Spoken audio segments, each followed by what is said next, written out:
It is the height of summer in the United States, and we're all having to keep our fluid levels up to make sure that we don't wilt in the oppressive Washington heat. But globally, water consumption is a serious problem because as the world gets increasingly crowded, we're also getting increasingly thirsty. Many analysts predict that the wars of the next few decades could be fought over access to water. But how severe is the problem? It's estimated that 1.1 billion people don't have access to sufficient water. And the problem is getting worse, with water use growing at twice the rate of the world's population. The problem is particularly pronounced in Asia, where 60% of the world's population possess just 36% of the world's fresh water, whereas Europe has 8% of the world's population and 13% of the world's fresh water. So how bad are things around the globe? Well, we asked BBC correspondents in 4 continents, and we start with the BBC's Peter Grester in Kenya.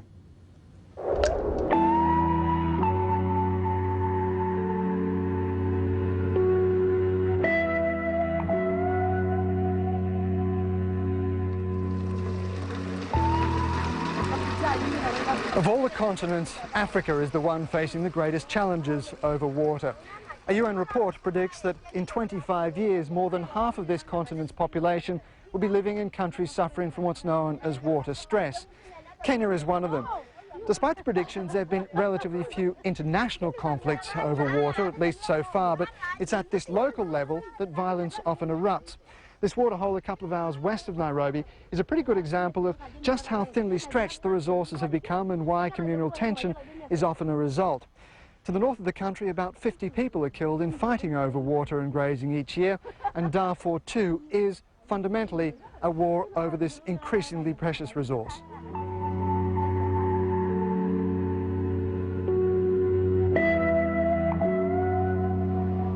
Well, here in Mexico City, a place of 20 million people, most of the water problems are man-made.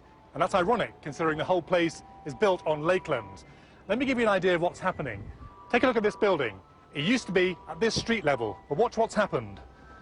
Down the years, it's sunk all the way down here because the water is being sucked out from under the city and the buildings are going down with it.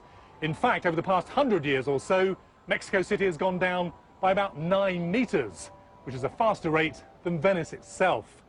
Now, added to that problem are the fact that 40% of all water supplies disappear through leaky pipes. And it all means that now 1 in 4 people in this city no longer have access to fresh piped water. The authorities are trying to invest their way out of it by rescuing buildings like this, but they still can't keep up with the massive population growth that's calling on these very precious water supplies.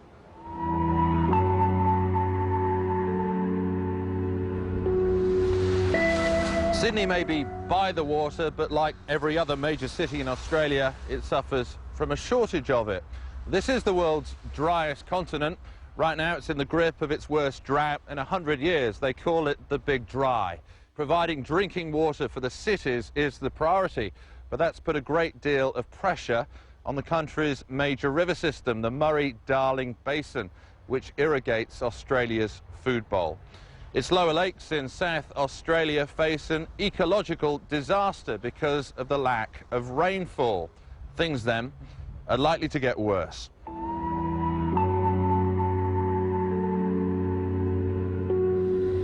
For Palestinians, their regional water problems are compounded by the fact they're living under occupation. It's Israel that controls most of the water resources here in the West Bank. And while Palestinians did agree historically to share some of their water, now about 80% of West Bank water is consumed by Israelis. In villages like this one, Al-Jiflik, water is hard to come by. It takes about 2 hours to fill a barrel like that of water, which is barely drinkable. But not far away in the desert are huge Israeli irrigation projects. Here, water is just one obstacle to peace.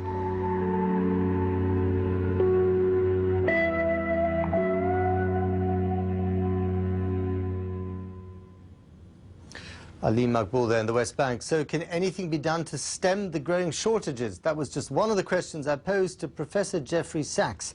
He's director of the Earth Institute at Columbia University, and he joined us from New York. Professor Sachs, thanks for joining us from New York. wars fought over water, to be honest, it sounds a bit far-fetched, but you would disagree with that, wouldn't you? Well, we already have water conflicts. I think Darfur, Sudan, the site of this humanitarian disaster and vicious conflict right now, is at the core, at least, a water conflict. Nomads from the north of Darfur, because of falling rainfall and rising populations, moved south, tried to push settled farmers off their land in a very brutal way with the backing of the Khartoum regime.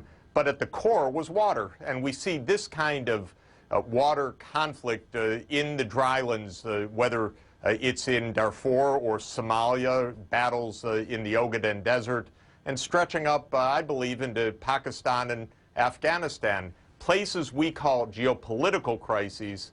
At the root cause have water not reaching the roots. But Professor, hasn't that always been the case, arguably? And what's different today? What's different is the stresses on these places because of a combination of factors. Dramatic rises of population over the last 50 or 100 years. Climate change leading to significant declines of rainfall.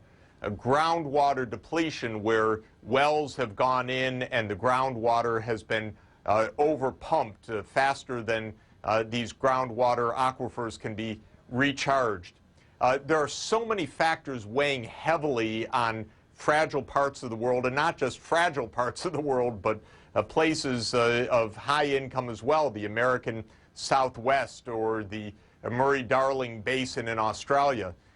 We are seeing water stresses in many places of the world because we have more of us, we have more demand for food, we've been mining the water, the so-called groundwater, for decades, leading to depletion. We're losing glacier melt, snow melt. It's all coming together. Okay, and when we talk about conflict over oil, there's always an alternative fuel. There is no alternative fuel for water. Water's a very big problem. Of course, there's a lot of water, but most of it is in the oceans, salt water. So rich places at the coast can desalinate, and this is happening in the Middle East. It's increasingly happening on the coasts of high-income countries like the United States or Australia. But for very poor places, especially rain-fed dependent places or places that have grown up around snow melt and glacier melt, we have very serious problems. The next best solutions are often very, very costly if there are solutions at all. Of course, there are low-cost solutions sometimes, rainwater harvesting, better management of the landscape, but I think we're fooling ourselves to think that there are easy answers. In many cases, there are not easy answers. Well, considering that this has led in some areas to conflicts already, what should governments do in order to solve this crisis? Should there be a global water summit, for instance? Well, I think what we have to understand first is that the places already in conflict or at the edge of conflict, Sudan, Somalia, Afghanistan, cannot be viewed any longer as places where it's the military and peacekeepers that are going to answer the problem. We have to have a development and a water perspective. That's number one.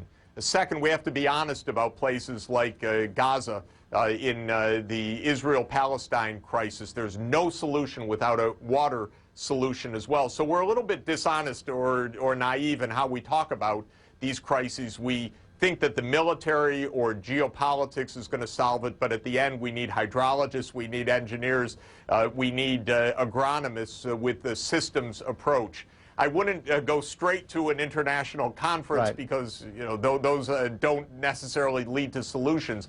But in each part of the world, we need a far more systematic, scientific approach that understands the multiple challenges that these places are facing. Indeed, and if they had water, they might still carry on fighting. Professor Sachs, thank you very much for joining us from New York. Well, pleasure to be with you.